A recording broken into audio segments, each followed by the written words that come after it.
اس لیے میرے بھائی آنے والے دنوں کے اندر یہ بات طے ہوگی کہ اس سلسلے کے اندر کیا کیا جائے۔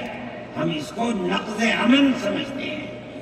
آپ ایسا کرنے والوں پر نقض امن کی بنیاد نہ بنائیں، اور وہ جو گھروں سے باہر نکلے ان پر نقض امن کی بنیاد۔ آج بنگلور کے اندر جو یہ واقعہ 3 سال پہلے ہوا تھا، جو کرنے والا تھا وہ آزاد پھر رہا ہے، اور میں سمجھتا ہوں کہ 63 یا 64 لوگ 3 سال سے جیلوں کے اندر پڑے ہوئے، صرف اس لیے کہ جو نقض امن کرنے والا ہے اسے تو آپ نے آزاد چھوڑ دیا، اور جو احتجاج کرنے والے تھے ان سے آپ کو جیل میں کر دیا۔ ہم اس چیز کو اس ملک کے امن کے خلاف سمجھتے ہیں۔ میرے بھائی، بلڈوزر چلانا یہ بھی ایک چیز تھی۔ آپ قانون کے خلاف ہونے پر بلڈوزر چلاتے، چاہے ہندو کا گھر ہو، چاہے مسلمان کا گھر ہو، چاہے عیسائی کا گھر ہو، ہم اسے بھی برا سمجھتے ہیں۔ آپ نوٹس دیجئے، چند دن کی مہلت دیجئے۔ کل آپ نے نوٹس لگایا آگ لگانے، خراب ہے، لیکن آپ دیکھ لیجئے 95% گھر مسلمانوں کے ہیں۔ پوری روڈ کے اوپر جہاں مکانات کہتے ہیں کہ اپنی جگہ سے بڑے ہوئے ہیں، مسلمانوں کے بھی ہندوؤں کے بھی مکانات، آپ صرف مسلمان کے مکان کو انہیں۔ پھر دوسری مصیبت کیا ہے کہ اس مکان کے اندر مان لیجئے بوڑھے ماں باپ رہتے ہیں، جس کو آپ نے پکڑا ہے، کوئی غلطی ہوئی ہے، اس کے بیوی اور بچے رہتے ہیں اس مکان میں، غلطی اس ایک آدمی سے ہوئی، آپ پورے مکان کو گرا دیں، ماں باپ کہاں جائیں گے؟ ایسے مکانات کو گرا دیا جس میں وہ کرائے پر رہتے تھے، وہ ان کا مکان ملے، آپ نے گرا دیا۔ ہم اس کے خلاف، ہم یہ سمجھتے ہیں کہ گورنمنٹ کا یہ عمل ملک کے دستور اور آئین کے خلاف ہے۔ اس لیے جمعیت علماء ان تمام چیزوں کے اوپر نکیر کرتی ہے، اور ہم یہ سمجھتے ہیں کہ اگر یہ ملک زندہ رہے گا تو اخوت و ہمدردی اور پیار و محبت کے ساتھ زندہ رہے گا۔ جمعیت علماء کی یہ پالیسی ہے، ہم سب کو ساتھ لے کر چلتے ہیں، کسی کی مخالفت نہیں۔ یہ پنڈت جی بیٹھے چلے گئے، اس دن یہ ہو گئے کہ تبڑا ٹیکا لگا ہوا ہے، میں تو آگا ہوں جلسے میں شریف ہوگا، میں نے کہا کوئی دیکھے گا تو کیا کہے گا، کہنے دیں جو چاہے کہے، میرے تعلقات سب سے ہیں، میں ہر ایک سے اپنے تعلقات، چاہے کوئی ہندو ہو چاہے مسلمان ہو، میں نے اپنے بچپن میں دیکھا ہے کہ حضرت رحمت اللہ علیہ کے پاس ہندو بھی آتے تھے، مسلمان بھی آتے تھے۔ میں نے یہ بھی دیکھا ہے کہ ایک گاؤں کے اندر جبیرن میں حضرت کار سے جا رہے تھے، میں بیٹھ گیا، وہاں جا کے میں نے دیکھا کہ ایک ہندو جو اس گاؤں کا پڑھا لکھا آدمی تھا، ہو سکتا ہے حضرت کے ساتھ کہیں جیل میں ہو، اس کے یہاں اس زمانے کے اندر جب پانی نکالنے کے لیے انجن کا رواج نہیں تھا، اس نے لگایا اور حضرت کو بلایا تھا کہ حضرت اس کے اندر بسم اللہ کر کے شروع کر دیں۔ حضرت کا بڑھاپا تھا، وہ اسے چلائیں، تو وہ بھی لگا اور بھی لوگ لگے اور حضرت بھی لگے اور اسے چلایا، وہ پانی نکلنے لگا۔ یہ تعلقات تھے، ہم آج بھی اسی کے اوپر قائم ہیں۔ بغیر پیار و محبت کے ملک نہیں چلے گا، آپ کو یہ چلانا پڑے گا۔ آپ اسلام اور مسلمان کی مخالفت کریں اور اسے برباد کریں، یہ چیز نہیں چلے گی۔ میں اس سلسلے کے اندر جو گٹھ بندھن کی پالیسی ہے، میں اس کو اچھا سمجھتا ہوں۔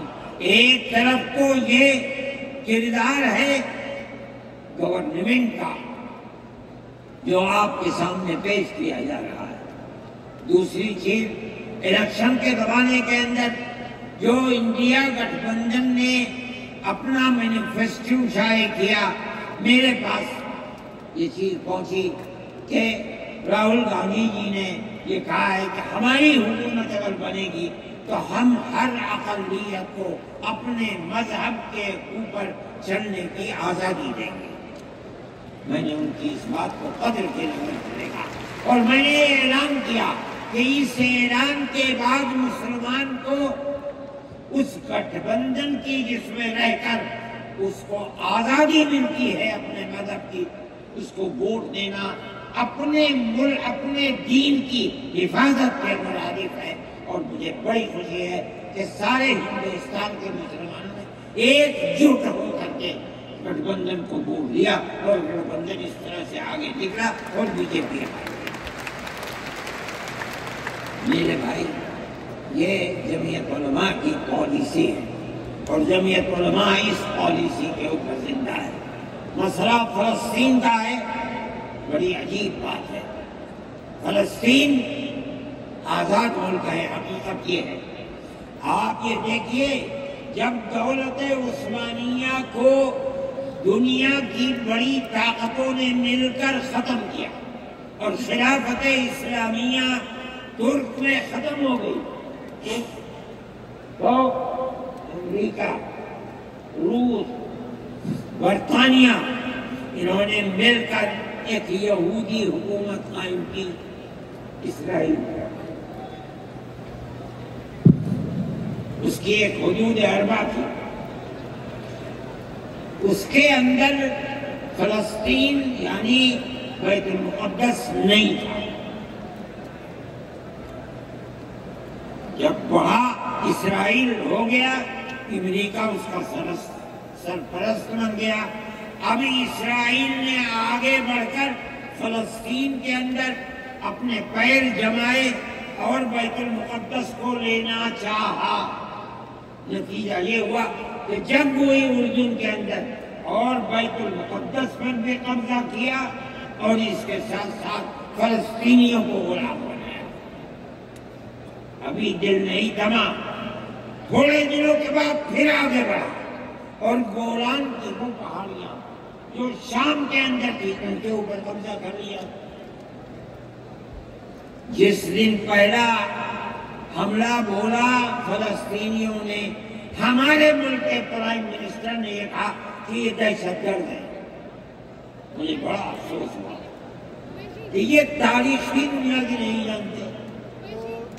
ایسا لگتا ہے جیسے انہوں نے دنیا کو دیکھا ہی نہیں۔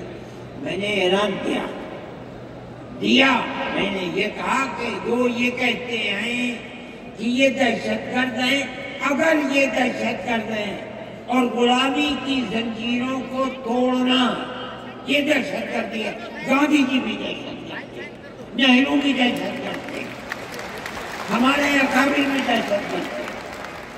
یہ ایسی بات ہے جس کی کوئی تعویل نہیں ہوتی۔ اللہ کا فضل ہے، اس کے بعد سے آج تک کبھی یہ نہیں کہا گیا کہ دہشت گرد ہے۔ لیکن مجھے افسوس ہے، میں نہیں مانتا ہوں اس بات کو، لیکن ہندوستان کی غلط پالیسی اگر ہے، میں گیا عرب، میں نے لوگوں سے سنا کہ ہندوستان کا بارود فلسطینیوں کے مارنے کے لیے اسرائیل میں ہو رہا ہے۔ کہنے والوں نے کہا کہ ہندوستان کے فوجی بھی اسرائیل کے ساتھ لڑ رہے ہیں۔ میں اس کی تصدیق نہیں کر سکا ہوں، اتنے میں بات نہیں، مگر میں یہ کہتا ہوں کہ کھل کر پالیسی ہونی چاہیے۔ آپ اگر فلسطین